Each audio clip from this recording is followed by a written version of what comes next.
First time.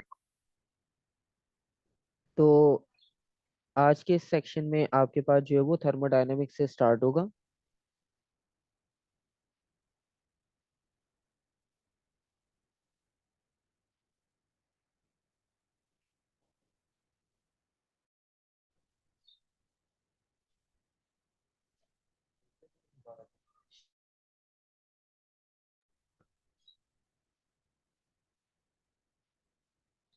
तो इसमें जो है वो थर्मोडायनेमिक्स का कॉन्सेप्ट जो है वो बिल्कुल आपके पास नहीं होगा। और थर्मोडायनेमिक्स का मतलब ये कि थर्मो में आपके पास heat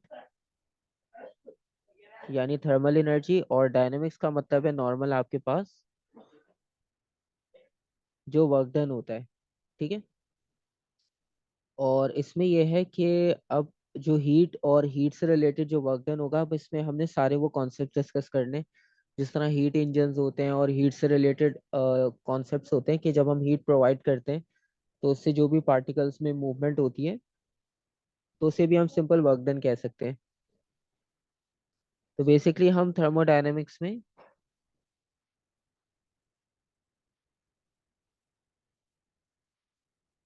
study of processes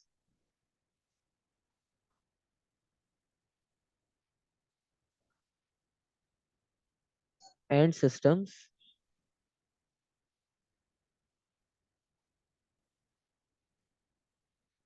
that involve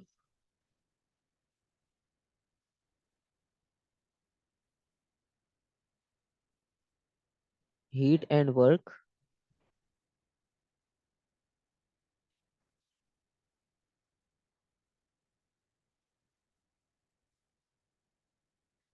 and conversion between them. तो सिंपल हम उन प्रोसेस और उन सिस्टम्स की बात करेंगे जिसमें हीट और वर्क इन्वॉल्व हो और उनकी कन्वर्जन इन्वॉल्व हो। तो ये सारी चीज़ें हमारे पास थर्मोडायनेमिक्स का पार्ट होंगी। और इसमें सबसे फर्स्ट जो हमारे पास कॉन्सेप्ट होगा वो हमारे पास फर्स्ट लॉ ऑफ थर्मोडायनेमिक्स से ही स्टार्ट होगा। तो सबसे पहले हमें फर्स्ट लॉ ऑफ थर्मोडायनेमिक्स के बारे में देखना है कि उसकी स्टेटमेंट क्या है और उसकी प्रैक्टिकल एप्लीकेशंस क्या पॉसिबल हैं।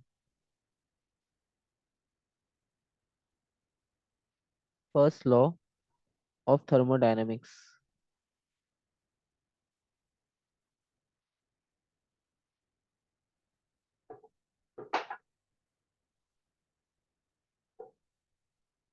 तो फर्स्ट लॉ ऑफ थर्मोडायनेमिक्स में हमारे पास बहुत सिंपल सा कॉन्सेप्ट है।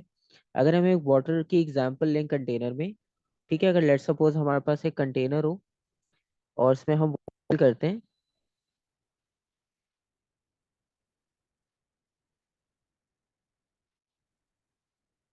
और उस वाटर को हम थर्मल एनर्जी प्रोवाइड करें यानी हीट एनर्जी हम प्रोवाइड करें, और उसमें वाटर फिल्ड है, तो थोड़े टाइम बाद क्या होगा कि जब हम इसे थर्मल एनर्जी कंटिन्यूअसली प्रोवाइड करेंगे तो कुछ टाइम बाद जो है वो इसका लेवल इंक्रीज होना शुरू कर जाएगा, मतलब इसका वॉल्यूम थोड़ा सा पहले से ज्यादा इंक्रीज हो जाएगा। तो यहाँ पर जो इसका लेवल होगा वो इंक्रीज हो जाएगा as compared to previous level के, अगर आप इसे कंटिन्यूस हीट प्रोवाइड करते रहोगे तो।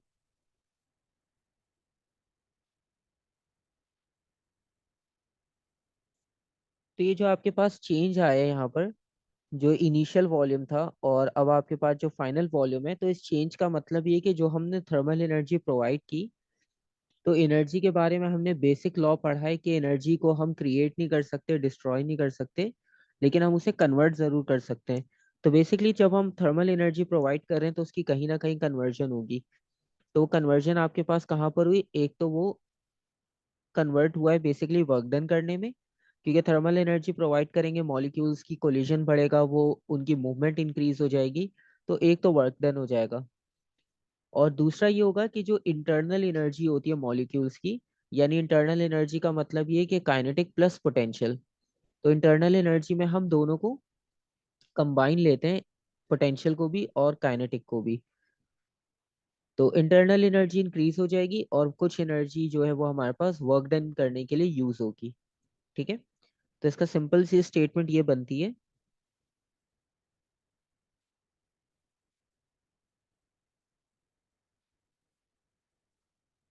Heat supplied to the system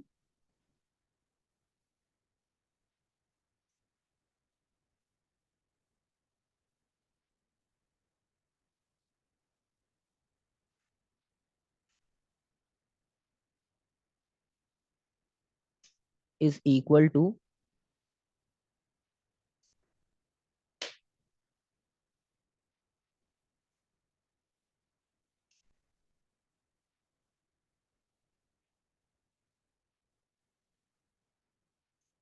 some of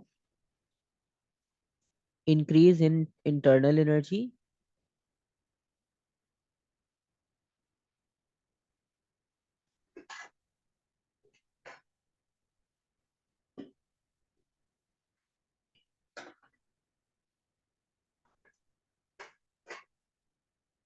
तो एक तो हमारे पास वो इंक्रीज होगी इंटरनल एनर्जी, प्लस जो हमारे पास दूसरा एडिशन में क्वांटिटी आएगी वो आएगी वर्क डन की, and work done by the system.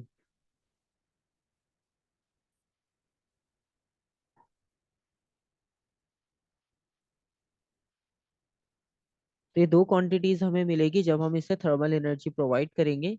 और इसकी बहुत सिंपल सी इक्वेशन बनती है, हमारे पास जो हीट प्रोवाइड की उसे हम क्यू से रिप्रेजेंट करेंगे, और इंटरनल एनर्जी के लिए यू का सिंबल होगा, और वर्क डन के लिए तो हमें पता है कि डब्ल्यू यूज करते हैं। ये हमारे पास फर्स्ट लॉ ऑफ थर्मोडायनेमिक्स की स्टेटमेंट हो जाएगी। ठीक है, मतलब जो भी हमने यहाँ पर हीट प्रोवाइड की थी, तो वो हीट प्रोवाइड करने का मतलब ये था कि यहाँ से जो डिस्प्लेसमेंट हुई है मॉलिक्यूल्स की, तो वो आपके पास वर्क डन हो गया, प्लस मॉलिक्यूल्स की जो है वो इंटरनल एनर्जी भी इंक्रीज हो गई। इंटरनल का मतलब हुआ काइनेटिक प्लस पोटेंशियल एनर्जी, दोनों की हम ओवरऑल बात कर रहे हैं। जब भी इंटरनल एनर्जी का कॉन्सेप्ट आएगा तो आपको याद रखना है कि हम काइनेटिक प्लस पोटेंशियल दोनों की बात करें कंबाइन।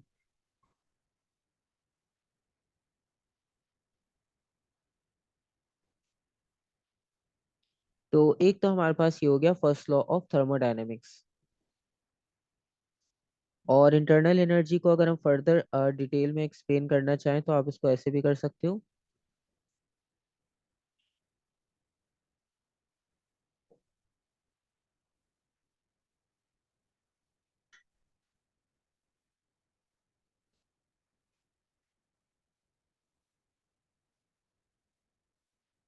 द सम ऑफ,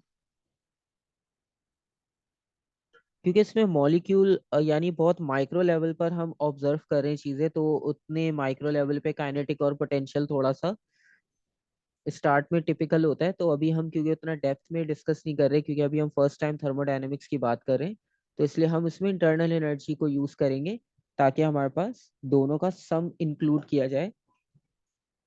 क्योंकि अगर हम इसको इंडिविजुअल अभी करने लगेंगे तो बहुत डिटेल हो जाएगा ये, और काफी डिफिकल्ट भी होगा। तो इसलिए हम इसको लिखते हैं the sum of microscopic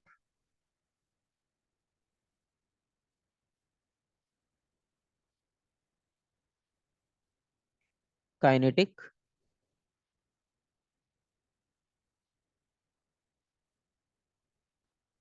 and potential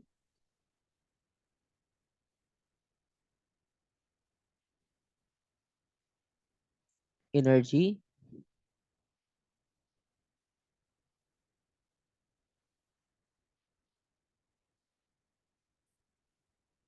of gas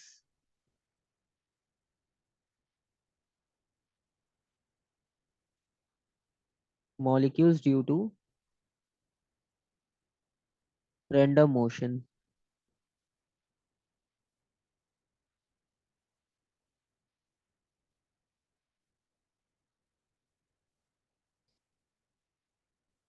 और रैंडम मोशन की वजह से आपके पास जो है वो इसमें काइनेटिक और पोटेंशियल जो भी इंक्रीज डिक्रीज हो रही होगी, तो उसका ओवरऑल सम हमारे पास जो है वो कंबाइन होके हमें मिल जाएगा इंटरनल एनर्जी की फॉर्म में, जिसे हम यू से रिप्रेजेंट करें kinetic energy plus potential energy, ये हमारे पास इंटरनल एनर्जी का कॉन्सेप्ट होगा। और काइनेटिक को अगर हम बात करें तो काइनेटिक का मतलब तो हमें पता है, due to motion of a particle.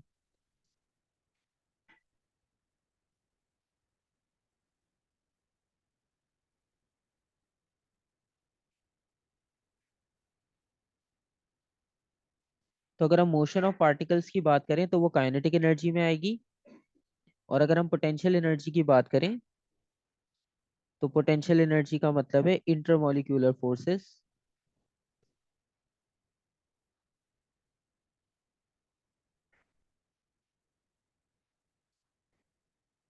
तो ये दोनों में डिफरेंस भी आ गया कि वो एक दूसरे को कितना फोर्स के साथ अट्रैक्ट कर रहे हैं। जिस तरह सॉलिड में बिल्कुल टाइटली पैक्ड होता है, इसका मतलब है वहां पे फोर्स ऑफ अट्रैक्शन आपके पास बहुत हाई होती है, और फिर लिक्विड और गैस में आते आते वो कम होना शुरू हो जाती है। तो बेसिकली ये कॉन्सेप्ट की बात हो रही है पोटेंशियल एनर्जी में। अच्छा, इसके बाद हमने फर्स्ट लॉ जो डिस्कस किया है उसमें हमने लिखा कि हीट जो प्रोवाइड की वो इंटरनल एनर्जी और वर्क डन में यूज हो गई। और अगर हम इसमें थोड़ा सा डिफरेंट प्रोसेस करें, मतलब जो कंटेनर था, इस कंटेनर के ऊपर अगर हम एक कवर रखें और उस कवर को फिक्स कर दें, या कवर को हम मूवेबल रखें, तो उसमें हमारे पास डिफरेंट सिनेरियो होगा। तो वो भी हम चेक कर लेते हैं कि फर्स्ट लॉ ऑफ थर्मोडायनेमिक्स में वो दोनों सिनेरियोज आप किस तरह से यूज कर सकते हो। तो उसमें फर्स्ट केस ये होगा, उसे हम कहते हैं constant pressure isobaric process. Iso का मतलब ये है वन, क्योंकि केमिस्ट्री में भी हम आइसोमर्स का वर्ड यूज करते हैं जो भी।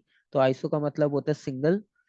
तो आइसोबैरिक का मतलब ये है कि सिंगल, और बैरिक यानी बैरोमीटर जो हम प्रेशर के लिए यूज करते थे। तो आइसोबैरिक का मतलब ये हुआ कि यहाँ पर आपके पास प्रेशर कांस्टेंट होगा। तो आइसोबैरिक प्रोसेस का मतलब ये हुआ कि प्रेशर आपके पास कांस्टेंट है।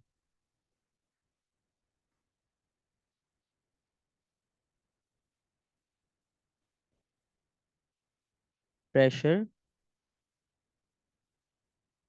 Remains the same.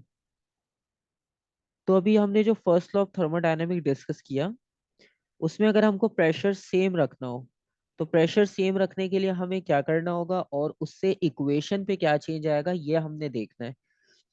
तो प्रेशर को सेम रखने का मतलब ये कि अगर आप प्रेशर कुकर की एग्जांपल लो, तो उसमें क्या होता है कि कवर हमारे पास फिक्स होता है, मतलब वो अप एंड डाउन मूव नहीं कर सकता।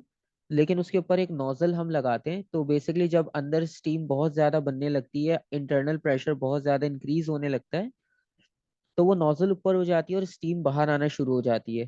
ठीक है, लेकिन उसमें प्रेशर यानी इंक्रीज हो रहा था। अगर उसको आपने कांस्टेंट रखना है तो उसके लिए ये पिस्टन मूवेबल होना चाहिए। तो उसमें ये होगा कि जैसे प्रेशर बढ़ेगा पिस्टन ऊपर चला जाएगा, प्रेशर दोबारा मेंटेन हो जाएगा, और ये प्रोसेस आपके पास कंटिन्यूअसली चलता रहेगा। तो इसका मतलब ये है कि जब आप वर्क डन कर रहे होगे, तो उस वर्क डन में प्रेशर को आप कांस्टेंट रखना है। तो वो प्रोसेस आपके पास आइसोबैरिक प्रोसेसेस उसे हम कंसिडर करते हैं। क्योंकि वर्क डन पहले भी हो रहा था बस, लेकिन अब डिफरेंस ये है कि हमने इसको कांस्टेंट प्रेशर पे परफॉर्म किया है बस, और इसमें कोई डिफरेंट नहीं है। और अगर हम इसकी इक्वेशन की बात करें तो इक्वेशन हम अपनी फर्स्ट लॉ वाली कंसिडर करते हैं, Q is equals to increase in internal energy plus work done. अब बेसिकली यहाँ पर ये जो आपका वर्क डन है ना, अब ये वर्क डन जो है वो डिपेंड करेगा प्रेशर पे और वॉल्यूम पे। तो ये प्रेशर और वॉल्यूम पे डिपेंड कैसे करेगा, लेट्स सपोज अगर हम दोबारा से कंटेनर कंसिडर करते हैं,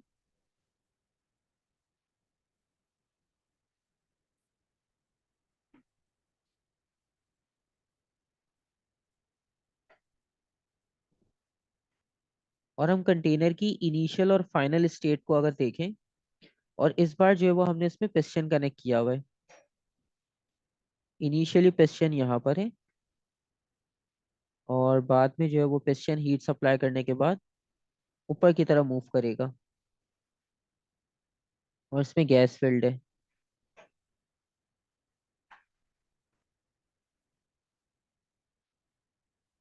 तो जब हमने हीट इसे प्रोवाइड की तो उसमें हुआ ये कि पहले आप देखो इसका लेवल ये लेवल था। तो अगर पहले हम इसको वॉल्यूम 1 लेते हैं और बाद में इस लेवल को हम वॉल्यूम 2 लेते हैं, और ये जो पिस्टन ने मूवमेंट की है अप एंड डाउन, मतलब वो डाउनवर्ड से अपवर्ड डायरेक्शन में गया, तो ये इसने एक वर्टिकल लेंथ कवर की है। तो बेसिकली अगर हम देखें तो वर्क डन का फॉर्मूला क्या होता है? वर्क डन इक्वल होता है फोर्स इनटू डिस्प्लेसमेंट। और यहाँ पे जो डिस्प्लेसमेंट है वो हम एक्स के इक्वल ले लेंगे।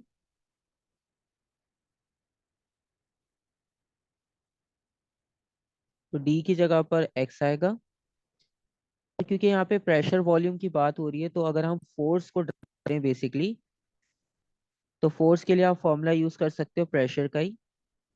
प्रेशर इक्वल होता है फोर्स अपॉन एरिया के, और इसी में से आप फोर्स की वैल्यू निकाल सकते हो,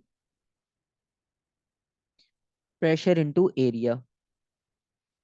और जब आप इसे यूज करोगे तो Q is equals to delta U plus F की जगह पर हम पी ए लिखेंगे, और एक्स अपनी जगह पर ऑलरेडी था। और फाइनली अगर हम इन दोनों को देखें तो ये एरिया और एक सिंगल लेंथ है। एरिया में दो लेंथ्स होती हैं और सिंगल लेंथ में एक डायमेंशन है। अगर हम इन दोनों को कंबाइन कर दें तो बेसिकली ये हमें 2 डायमेंशन दे रहा है और ये हमें 1 डायमेंशन दे रहा है। तो अगर हम दोनों को कंबाइन करेंगे तो वो हमें 3D इफेक्ट देगा, यानी वो वॉल्यूम बन जाएगा। तो फाइनली जो हीट होगी वो इक्वल होगी change in internal energy plus product of pressure and change in volume. Exam में भी अगर हमारे पास कहीं क्वेश्चन होगा कि वर्क डन आपने फाइंड आउट करना है using first law of thermodynamic, तो आपने इस तरह से कैलकुलेट करना है। ठीक है, डेरिवेशन में कोई कंफ्यूजन?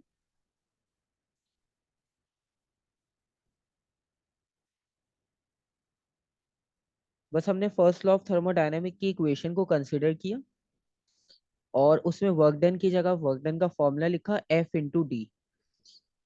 और हमने बस डी को डिस्प्लेसमेंट, क्योंकि यहाँ पर उस तरह की नहीं है तो हमारे पास सिचुएशन थोड़ी सी अलग है, तो हमने उसको एक्स कंसिडर कर लिया। और फोर्स की जगह पर हमने, फोर्स का वैसे फॉर्मूला होता है F equals to M A, लेकिन हम यहाँ पे काइनेमेटिक्स डायनामिक्स की बात नहीं कर रहे थे, यहाँ पे हम प्रेशर और वॉल्यूम को डिस्कस कर रहे हैं। तो इसलिए हमने फोर्स की वो वाली डेफिनेशन यूज की जिसमें आपके पास प्रेशर इंक्लूड हो। तो फोर्स इक्वल हो गया प्रेशर इंटू एरिया। तो फोर्स की जगह पे हमने प्रेशर इंटू एरिया सब्स्टिट्यूट किया। ठीक है, यानी यहाँ पर हमने ये वाली वैल्यू सब्स्टिट्यूट कर दी, और बाकी आपके पास इक्वेशन एज इट इज रहेगी, और फाइनल आपके पास आंसर आ जाएगा Q is equals to delta U plus P delta V. तो ये हमारे पास इक्वेशन हो जाएगी। ठीक है, और अगर हम इसकी ग्राफिकल रिप्रेजेंटेशन देखें तो बेसिकली उसको हम कहते हैं पीवी ग्राफ, यानी प्रेशर वॉल्यूम ग्राफ। और प्रेशर वॉल्यूम ग्राफ में नॉर्मली हमने ये करना होता है कि जो अभी हमने क्वांटिटीज डिस्कस की है इसी को हमने मार्क करना होगा। तो ये हमारे पास वाई एक्सिस और एक्स एक्सिस,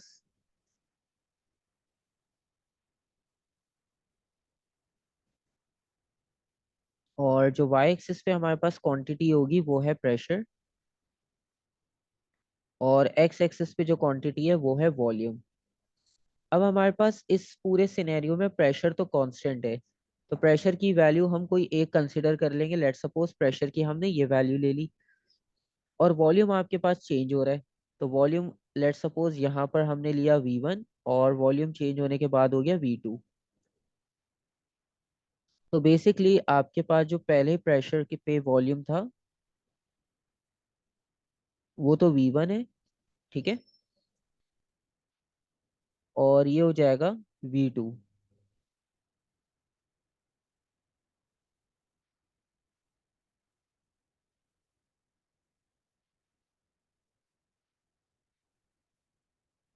तो हमारे पास ग्राफिकल रिप्रेजेंटेशन इस तरह से बनेगी।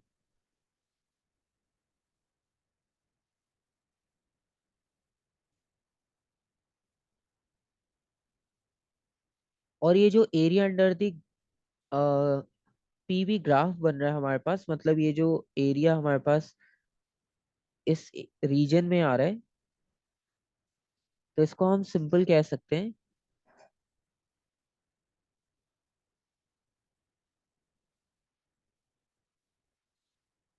एरिया अंडर द ग्राफ, और area under the PV graph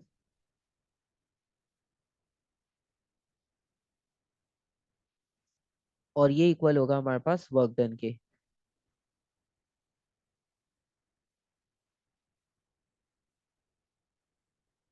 तो ये कॉन्सेप्ट इक्वल होगा वर्क डन के। ठीक है। वॉल्यूम आ गया मीटर क्यूब में, प्रेशर आ गया पास्कल्स में।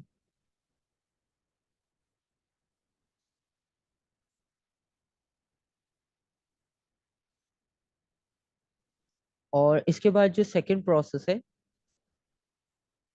सेकंड प्रोसेस है कांस्टेंट वॉल्यूम पे, मतलब अब वॉल्यूम नहीं चेंज करना, यानी इस क्वेश्चन को हम फिक्स कर देंगे, जैसे हम प्रेशर कुकर की एग्जांपल ले रहे थे, तो उसमें वो मूव नहीं कर सकता, तो यहाँ पर भी हम इसे बिल्कुल देंगे, तो आपका वॉल्यूम चेंज नहीं हो पाएगा। तो सेकंड पार्ट में हम कंसिडर करते हैं कांस्टेंट वॉल्यूम, और कांस्टेंट वॉल्यूम को हम कहते हैं isochoric process.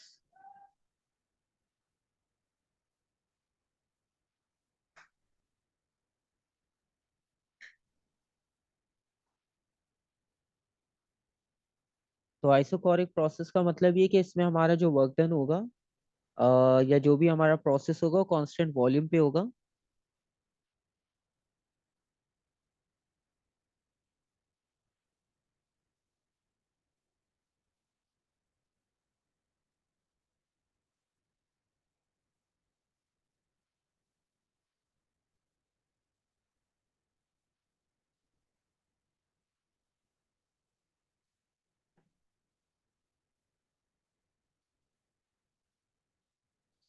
So process take place at constant volume, तो इसमें हमारे पास वॉल्यूम कांस्टेंट होगा।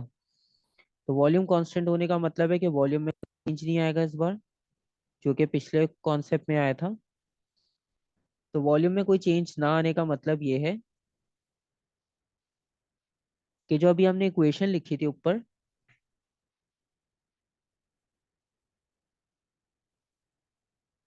इक्वेशन ए कंसिडर कर लेते हैं इसे हम।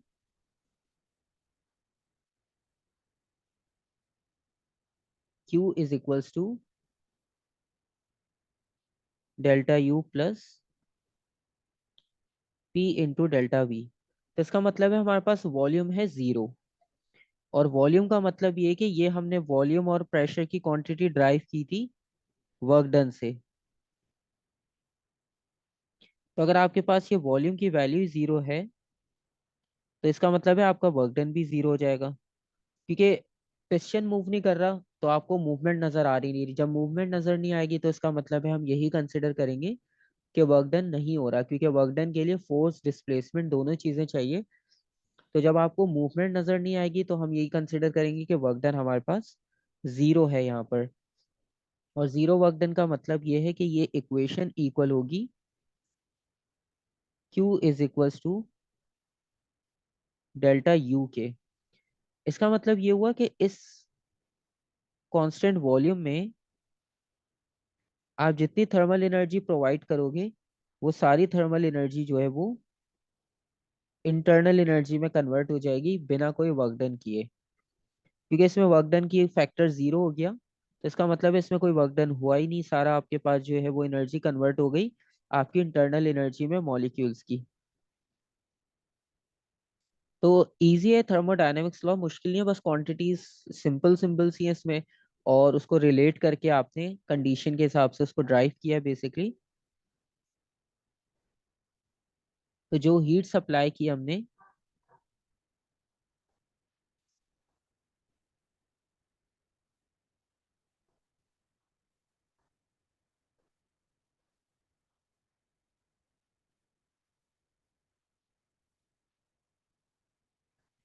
सो all heat is stored as internal, और मतलब सारी सारी हमारे पास यहाँ पे इंटरनल एनर्जी में कन्वर्ट हो जाएगी। टेम्परेचर यहाँ पे इंक्रीज हो जाएगा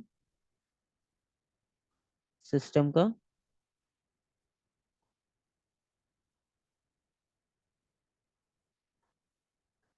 और थर्ड में ये होगा कि प्रेशर भी इंक्रीज होगा क्योंकि वॉल्यूम चेंज नहीं हुआ इस बार।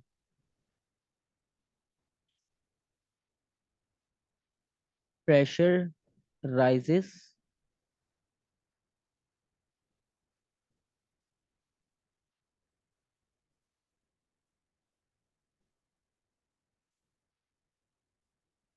टू इंक्रीज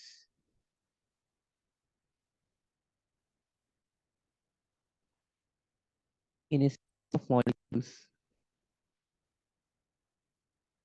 तो मॉलिक्यूल्स की स्पीड आपके पास इंक्रीज हो जाएगी। ठीक है, अब हमारे पास वॉल्यूम तो इंक्रीज हो नहीं रहा, तो डेफिनेटली उस लिमिटेड वॉल्यूम के अंदर ही मॉलिक्यूल्स को वाइब्रेट करना पड़ेगा, तो उसमें उनकी स्पीड जो है वो इंक्रीज हो जाएगी।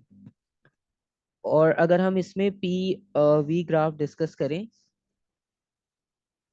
तो इसमें पी वी ग्राफ को हम इस तरह से डिस्कस करेंगे।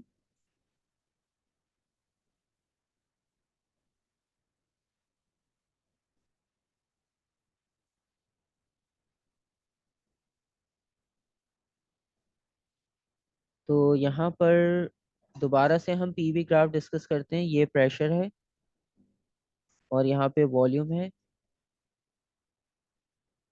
और प्रेशर को हमने दोबारा पास्कल्स में कंसिडर किया।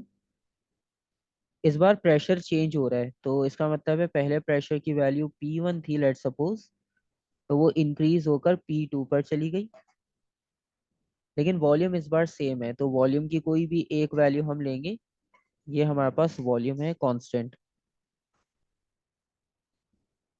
तो इस बार जो आपके पास ग्राफ बनेगा वो बेसिकली वर्टिकल बन रहा है, क्योंकि पहले आपके पास वॉल्यूम पे ये प्रेशर था, फिर इसी सेम वॉल्यूम पे रहते हुए आप इस प्रेशर पे आ गए।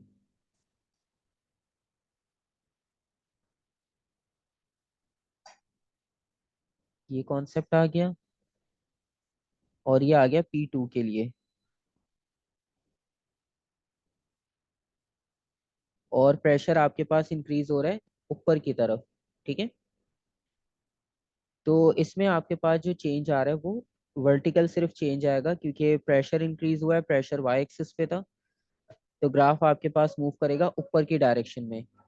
और वॉल्यूम अपनी जगह पे फिक्स रहेगा, वॉल्यूम आपके पास चेंज नहीं होगा, क्योंकि हमने यहाँ पे प्रोसेस ही आइसोकोरिक किया, यानी कांस्टेंट वॉल्यूम पे। ठीक है,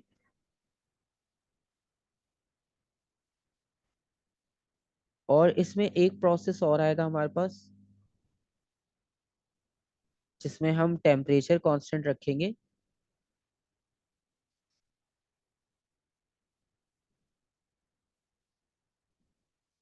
थर्ड प्रोसेस आएगा कांस्टेंट प्रेशर, सॉरी, प्रेशर तो हमने कर लिया, कांस्टेंट टेम्परेचर। और इसके लिए टर्म यूज होती है iso again single, thermal means temperature.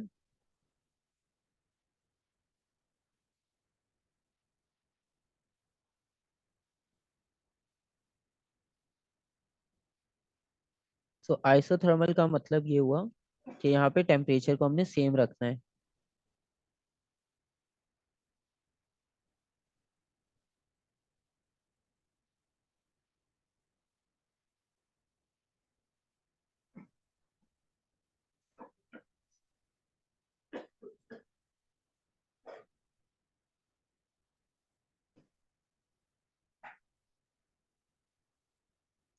तो वर्क डन हमारे पास होगा कांस्टेंट टेम्परेचर पे। अब टेम्परेचर कांस्टेंट है, यानी जो इंटरनल एनर्जी है वो इंक्रीज नहीं होगी, क्योंकि काइनेटिक और पोटेंशियल एनर्जी अगर इंक्रीज करती है तो इंटरनल एनर्जी इंक्रीज होती है, और उससे आपको पता चलता है टेम्परेचर इंक्रीज हो रहा है। जिस तरह भी पिछले पार्ट में हमने किया कि जितनी थर्मल एनर्जी थी वो सब कन्वर्ट हो गई इंटरनल में। इसका मतलब ये कि आपका टेम्परेचर इंक्रीज हुआ था, यहाँ पर हमने सेकंड पॉइंट लिखा है टेम्परेचर राइजेस। लेकिन अगर टेम्परेचर कांस्टेंट है तो इसका मतलब है इंटरनल एनर्जी में कोई चेंज नहीं आएगा। ठीक है, तो इंटरनल एनर्जी का चेंज हमारे पास इस बार जीरो हो जाएगा। और जो इक्वेशन है Q is equals to delta U plus W। तो इसमें ये जो इंटरनल एनर्जी है ये हो जाएगी 0।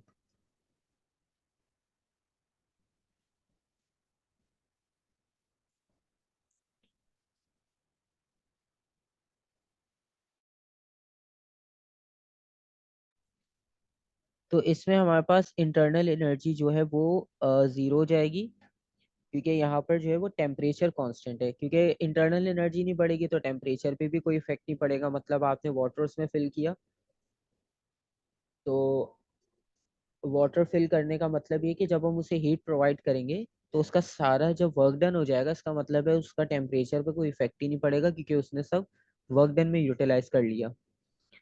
तो ये क्वांटिटी 0 होने का मतलब ये हुआ कि जितना भी आपने थर्मल एनर्जी प्रोवाइड की इस सिस्टम को, वो सब कन्वर्ट हो गई आपके वर्क डन में।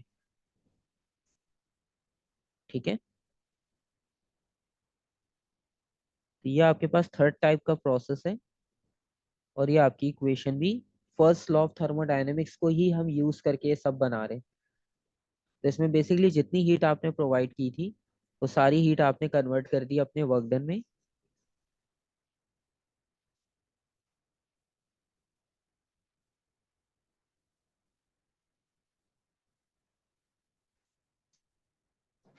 तो जितनी हीट सप्लाई की वो सारी की सारी यूटिलाइज हो गई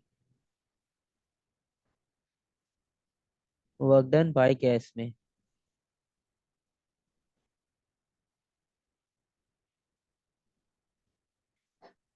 और अगर हम इसका ग्राफ देखें तो इसमें जो प्रेशर और वॉल्यूम का ग्राफ होगा, क्योंकि इसमें हमने प्रेशर और वॉल्यूम में कुछ चेंज किया नहीं, वैसे ऐसा डिफरेंस नहीं डिस्कस किया, क्योंकि इसमें मेन फोकस टेम्परेचर पे था।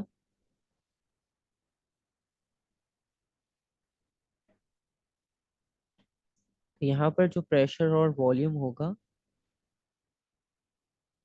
दोबारा से प्रेशर वाई पे, वॉल्यूम एक्स एक्सिस पे। तो यहाँ पे वॉल्यूम भी चेंज होगा और प्रेशर भी चेंज होगा, दोनों क्वांटिटीज चेंज होंगी। वॉल्यूम हमने V1 से स्टार्ट किया और हम V2 पे गए, और जब हम वॉल्यूम बढ़ने को अलाउ करेंगे तो वो प्रेशर ऑटोमेटिक डिक्रीज होगा। तो इसका मतलब है पहले हमने हाई प्रेशर से स्टार्ट किया,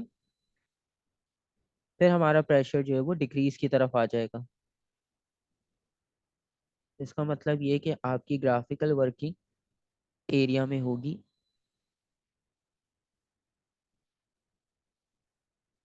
ये V1 का एरिया आ गया और ये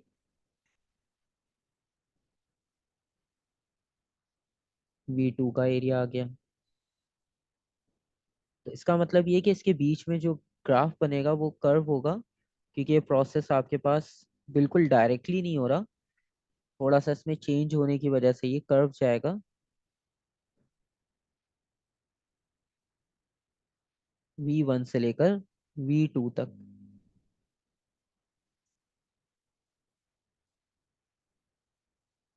और अगर आप प्रेशर 1 को देखोगे सेकंड उस पे, तो आप इसे यहाँ से भी मूव कर सकते हो।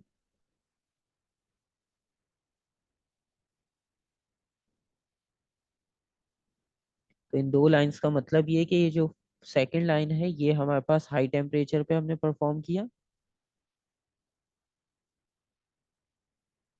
और ये जो है वो अभी हम लो टेम्परेचर पे हैं। और इसमें सारी की सारी हीट जो है वो बेसिकली हमने यूटिलाइज कर ली